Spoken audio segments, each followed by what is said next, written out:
As-tu déjà passé des heures à étudier pour te réveiller le lendemain matin en ne te souvenant presque de rien? Pendant ce temps, les étudiants japonais mémorisent plus de 2000 kanji, chacun plus complexe que les mots que tu essaies d'apprendre.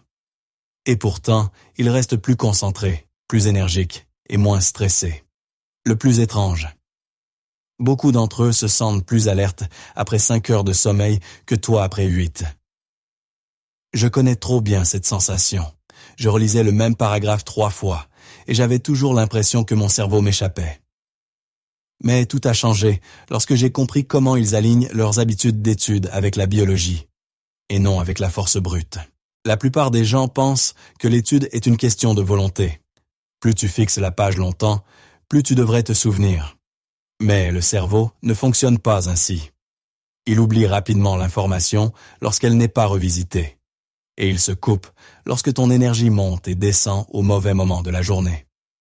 C'est pourquoi tu peux étudier pendant des heures et avoir l'impression que rien ne reste.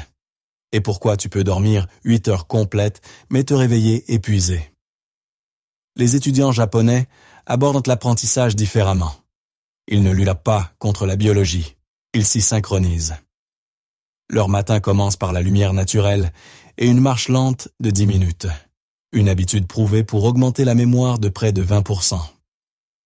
Ils révisent d'abord les anciens contenus avant de toucher à du nouveau, en utilisant le rappel actif plutôt que la relecture passive. Ils mangent jusqu'à environ 80% de satiété, hara hachibu, pour garder une énergie stable sur de longues périodes. Et le soir, ils dorment en respectant les cycles naturels, pas l'horloge. Aucune de ces habitudes n'est extrême. Ce sont de petits ajustements superposés au fil du temps. Mais ensemble, ils créent clarté, énergie et mémoire à long terme, quelque chose que la plupart d'entre nous n'a jamais appris à construire.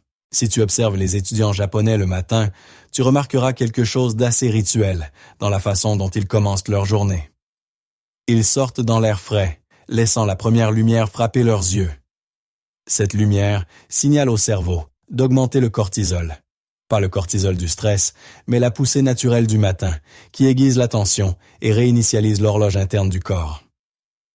Puis vient une courte marche, généralement pas plus de 10 minutes. Mais cette petite habitude a un effet disproportionné. Des études montrent que même un mouvement léger augmente le flux sanguin vers l'hippocampe, la partie du cerveau responsable de la formation de la mémoire, améliorant ainsi le rappel de près de 20%. Et avant de se plonger dans de nouvelles leçons, ils font quelque chose que la plupart des élèves sautent complètement. Ils révisent ce qu'ils ont appris la veille. Pas en relisant, mais en rappel actif. Fermer le livre, se tester, essayer de récupérer l'information de mémoire. Cet acte simple réveille les anciennes voies d'air neuronales, afin que les nouvelles informations aient un endroit où se connecter. Leur environnement est intentionnel aussi. Un bureau rangé, une tasse de thé chaude, un moment de calme avant que la journée ne s'accélère. Ce n'est pas spectaculaire, ce n'est pas compliqué. Mais cela place le cerveau dans un état où apprendre devient naturel, non forcé. Et cela soulève une question importante. Si une marche de 10 minutes et une révision de 2 minutes peuvent transformer ta concentration, que pourrais-tu encore gagner en alignant tes matins avec la façon dont ton cerveau est réellement conçu pour fonctionner? Lorsqu'il s'agit d'étudier réellement, les apprenants japonais utilisent des techniques qui semblent simples en surface, mais qui changent fondamentalement la façon dont le cerveau stocke l'information. La première est le rappel actif, l'idée que l'on retient en récupérant l'information, non en la relisant. Au lieu de surligner des chapitres entiers, ils ferment le livre et demandent « De quoi est-ce que je me souviens vraiment ?» Ce petit moment de difficulté est ce qui renforce les voies neuronales. C'est pour cette raison qu'ils peuvent mémoriser plus de 2000 kanji. Chaque caractère est revisité par le test, pas par la répétition sans réflexion. La deuxième technique est la répétition espacée.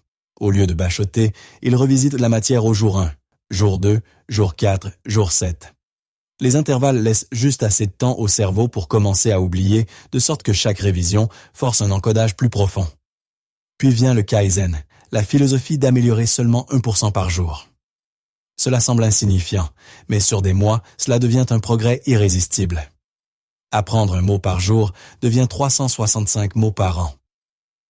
Écrire un paragraphe quotidien devient un livre avant même que tu ne t'en rendes compte. Et pour protéger leur énergie, ils suivent des rythmes comme la règle 40-10.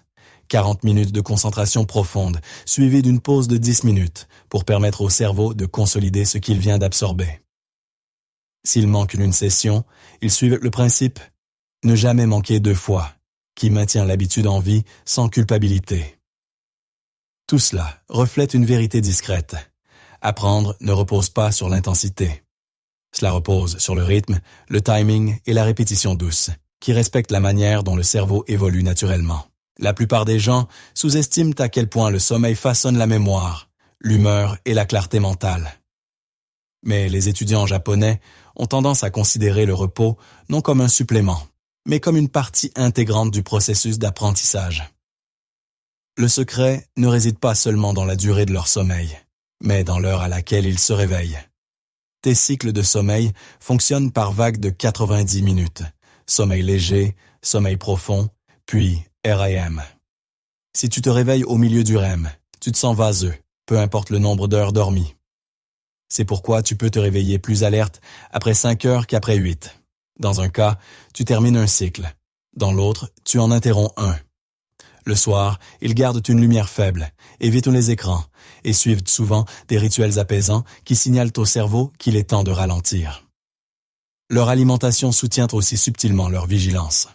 Le principe du hara hashibu, manger jusqu'à environ 80% de satiété, prévient les pics et chutes de glycémie qui provoquent les comas alimentaires particulièrement nuisibles avant les sessions d'études.